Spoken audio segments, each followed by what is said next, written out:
I'm Corbett Wall with DVAuction, here with your feeder flash for Tuesday, January the 23rd, brought to you in part by New Generation Supplements, the makers of Smart Lick.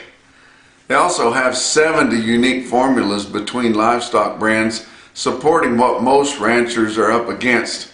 For more information, go to newgensupplements.com. Also, Beaver County Stockyards. Of course, they've been interrupted through the blizzards and everything and the holidays.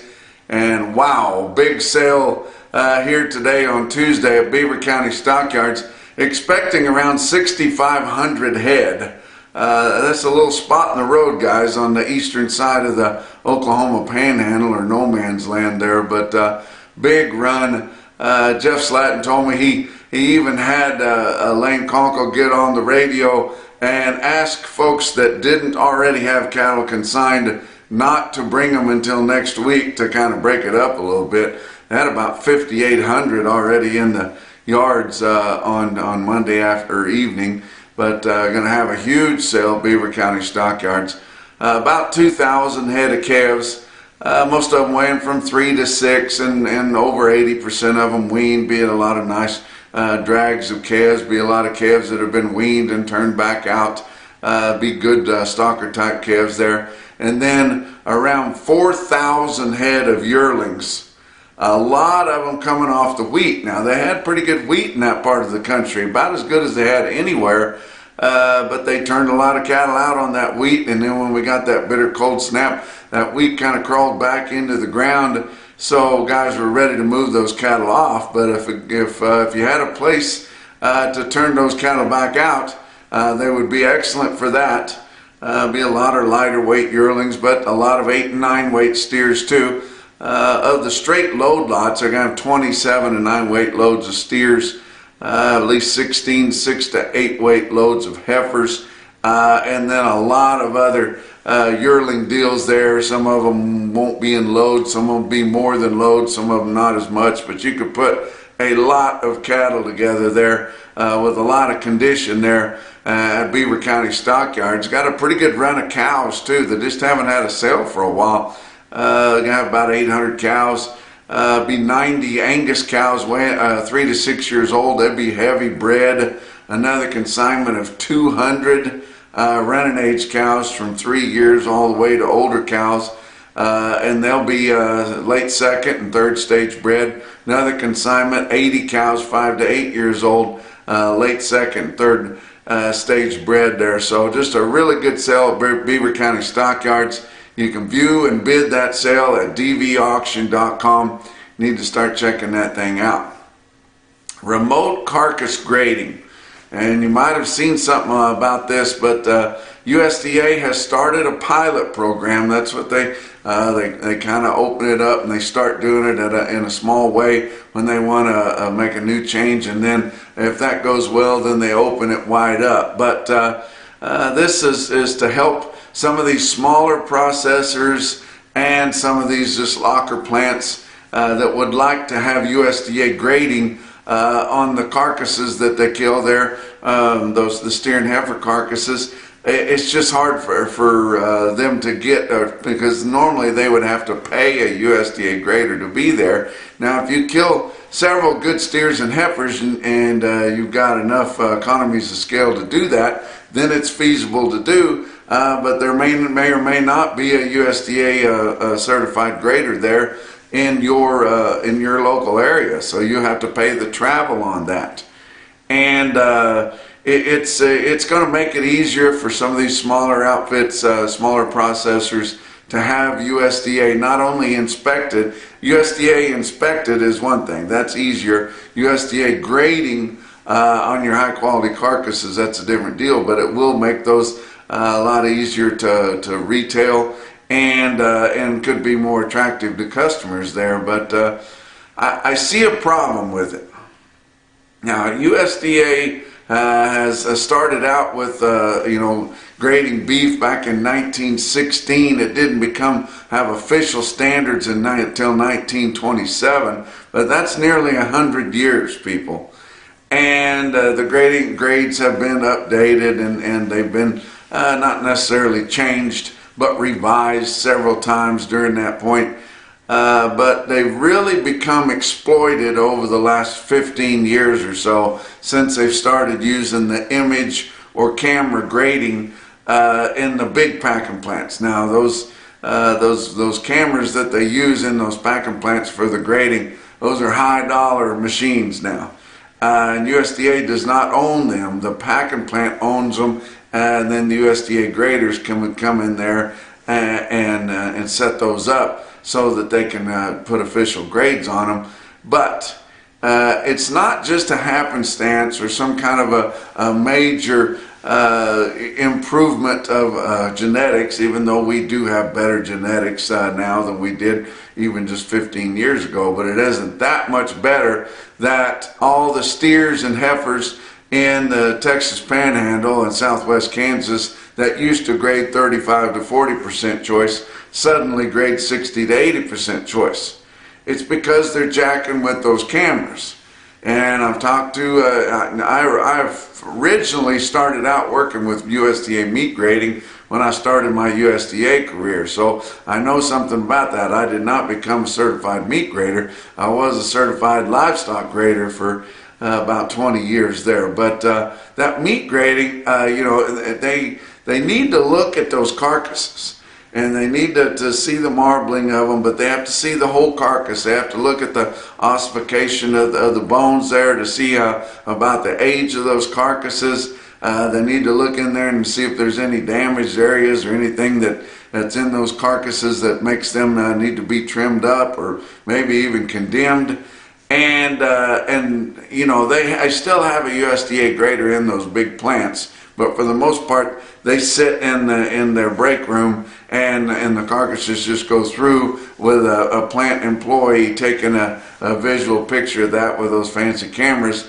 And they don't get to go in and recalibrate those cameras as much as they want to. And I've had USDA supervision tell me that it's amazing they can get out of whack within just a day or two when the grading people come in there and recalibrate those. And you think, well, it's not really hurting anybody. You know, the plant loves it because they have all these high-grading cattle. The producers, cattle feeders love it because they have so many high-grading cattle. And the one that's really getting screwed is the consumer, and they don't know any better for the most part. Well, you can only screw them so long. And that's what's happening, guys. You know, you can shear a sheep all of his life, but you can only skin him once. And I think that this remote carcass grading has got disaster written all over it. When you got all kinds of different people at different levels of greed, and whether they are straight up or not. They were even talking that said they may even get to where they can certify carcasses from a little locker plant, certified Angus beef. Well, that would be great if they were showing the right pictures before they were skinned.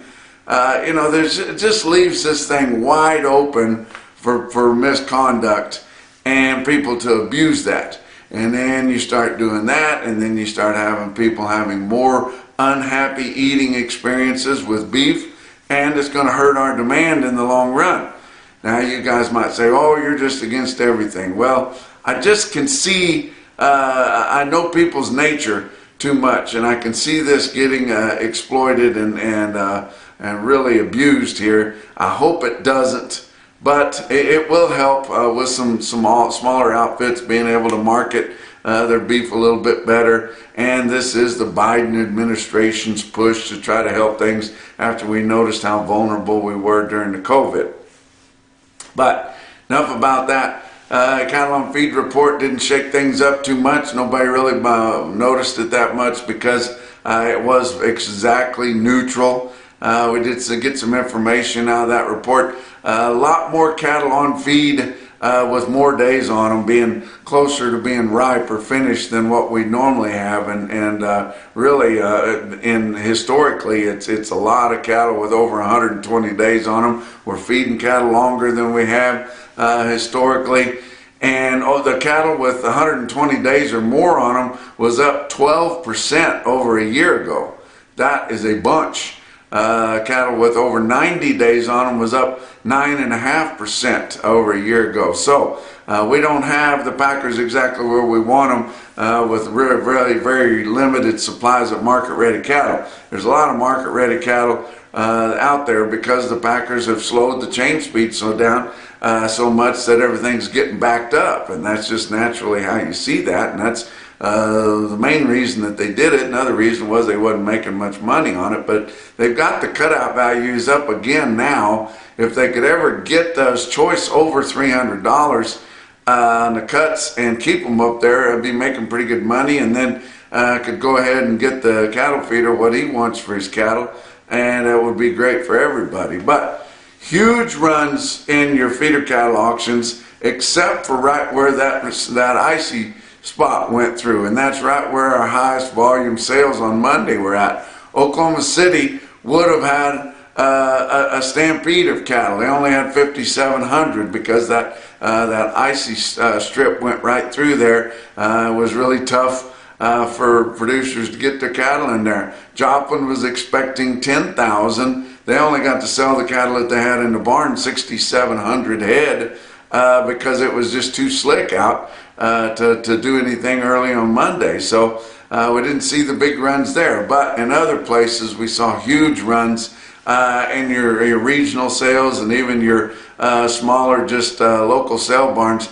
Big runs there too. We're backed up on selling feeder cattle and calves, and we've got a lot of demand for them. Market was excellent everywhere. We'll talk more about that. The futures on Monday to open the week, February live cattle was down 60 at 173.77. Whenever those futures traders saw how few cattle we sold in a negotiated cash basis, it reminded them, where's our price discovery? And I talk about that every day, guys, and you know what I mean. April live cattle down 47 cents at 176.90. Your back months were mixed from down 15 to up as much as 50 cents, but nothing too big. January feeder cattle down 27 cents at 229.82. March down 67 cents at 231.27. And your back months down 37 cents to up 37 cents. And just not a whole lot of movement there. March corn was up 1/4 cent a bushel at 445 3/4. March beans up 11 cents at 1224 1/4. Kansas City hard red winter wheat for March down a penny at 607. Talk about your weighted average on last week's negotiated fed cattle trade, if you want to call it that. Less than 30,000 head sold negotiated in the entire 5-area feeding region. Wow. 29,500 head. That would be like Oklahoma City having 50 head of cattle to sell. It's just ridiculous.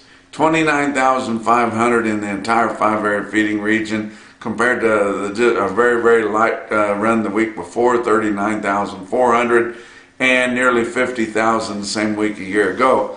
Live prices where we saw them in the 5-area range from 171 to 175.5. 50 cents to $1 higher on the price spread there. But your weighted average was 176.33, which was $3.19 higher than the weighted average from the previous week. Why? Because we didn't have any Southern Plains trade hardly at all.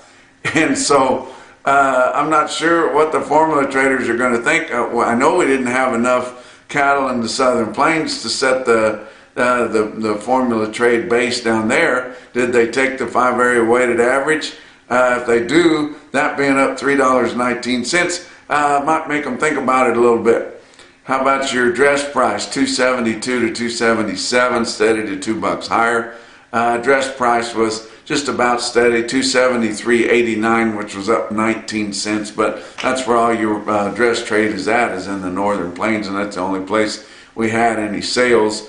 As a whole, your market in the Southern Plains on a dribble of trade was 173 to 173.5, $1 to $1.50 higher, but not really well tested. Northern Plains was steady at 173 to 175. Dress trade was actually steady to 2 lower, from 273 to 274. Nationwide, we sold 37,300 head. That is nothing, people. We kill 500,000 steers and heifers every week, and we only sold 37,300 in a negotiated manner last week. That is horrible. That compares to 48,600 the previous week, 63,500 same week a year ago. Your grid sales were 34,700. Forward contracts only 15,000. Formula trade 274,300 head. Where they're getting the price discovery or the base price on that, hell if I know. But of that 37,300 whopping sales in Nationwide, 13% of those, or about 4,800 head, were for the 15 to 30 day delivery. I mean, that's not even enough to, for a coffee break. So that's not going to matter anything. In your 4 of the 5 area regions that we get information, last week Iowa sold 13,200 negotiated. Nebraska sold 7,200, Kansas 6,100, and Texas 3,000. Box beef cutout values were higher again on Monday to start the week. Man, they've just been going up like crazy. Choice cuts up 317 at 298.67. Selects up 353 at 286.58. Slaughter was only 115,000. We figured it'd be 125,000 on Monday, so not going gangbusters like I really thought that they would here this week. Maybe it'll pick up. Maybe we'll have a big Saturday. Talk about what else is going on. Night Latch Group, that's Andy Cunningham there in western Oklahoma. Of course, he can help you out with crop insurance, lack of rainfall insurance, all your livestock policies. But ask him about that gross margin livestock policy. He's figured that out. He has got some really good notes to share with you and show you how that works for people, where they can manage the risk on their feed and their cattle at the same time. And for more information, go to nightlatch.net. Talk about your feeder cattle market. Your real-time index on DVAuction late in the day on Monday, sitting at 232.89, down 79 cents. So it was really good late last week, and over the weekend it came down a little bit. Latest CME cash feeder cattle index available was 228.51.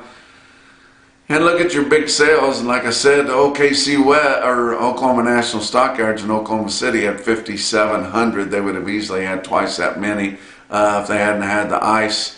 Compared to 2 weeks ago, which was the last sale, feeders were $3 to $6 higher. Calves were mostly steady to $4 higher, but pretty icy around. Joplin Regional Stockyards, 6,700 head. And the market was really good in Joplin. They had a lot fewer cattle than what they thought they were going to have to find a place for. Steers were $8 to $20 higher, as called by Market News. Heifers were $5 to $20 higher, and the ice impeded their receipts there. I want to talk to you a little bit about Joplin there. I don't ask you guys to do this very often, but I know a lot of you Feeder Flash Gang members are like me, and you believe in the power of prayer. And we've got somebody to add there from the Joplin family, and it's Bailey Moore, Jackie's son there, one of the owners at Joplin Regional Stockyards. And he has been diagnosed with a really, really serious disease. And he'll get the best of care anywhere. He's young, he's healthy, he's strong, and he'll likely beat it. But he's not going to do it without some prayer, guys. So you got to get him on your prayer list. You got to be thinking about Bailey Moore. And I tell you what, in his adult life, he has really been through it several times, and this is just another one of them. So pray for him, please. Good friend of mine. Let's talk about your NationalBeefWire stick-out sale of the day. Sioux Falls Regional Livestock in Worthing, South Dakota. 5,300 head. Really good sale there. Up in Worthing, and you check out this automated market report. They're a DVAuction broadcaster, so we get all their sales right through there. And look at the best tested weights. How about 336 head of 5-weight steer calves? They average 557 with a weighted average price of $299.09 on all of them. 747 head of 6-weight steers average 658 at $265.50. And the market reporter there did note that they had a lot more smaller bunches than what they typically had. So that was pulling down on the market a little bit, and still with these impressive prices. But a lot of good demand both in the barn and online there on DVAuction. But 679 head of 7-weight steers averaged 754 with a weighted average price of 242.56. 582 head of 8-weight steers averaged 860 pounds at 222.61. Look at some heifers. The best tested weights, 274 head of 5-weight heifer calves averaged 548 at 264.53. 821 head of 6-weight heifers averaged 639 at 241.74. 574 head of 7-weight heifers averaged 749 at 221.07, and almost 300 head of 8-weight heifers and Worthing, South Dakota at Sioux Falls Regional Livestock averaged 826 pounds with a weighted average price of 209.67. Give you a few individual quotes. How about Broken Bow Livestock Market in Broken Bow, Nebraska? Going to be going up there and doing a talk here in a few weeks. Looking forward to that. They had 53 steers, weighed 650 pounds at 272. Aberdeen Livestock Sales in Aberdeen, South Dakota sells 90 head of steers, weighed 605 at 310. That's a big price there, guys. But the most impressive quote that I saw anywhere on Monday in your Macrocin No BS top quote for the day was given a heads up by a Feeder Flash gang member that owned those cattle, David Dykema, and he sold those cattle. He took them to Headwaters Livestock in Three Forks, Montana, which is not one of the bigger sales that we talk about, and it's pretty out there by itself. But he was tickled to death with the way his cattle sold. Shared it with me. I looked him up on the Cattle Market Central. There was 73 steers, weighed 897. That's 900 pounds, people. Bring 225.75. And that's your Feeder Flash for Tuesday.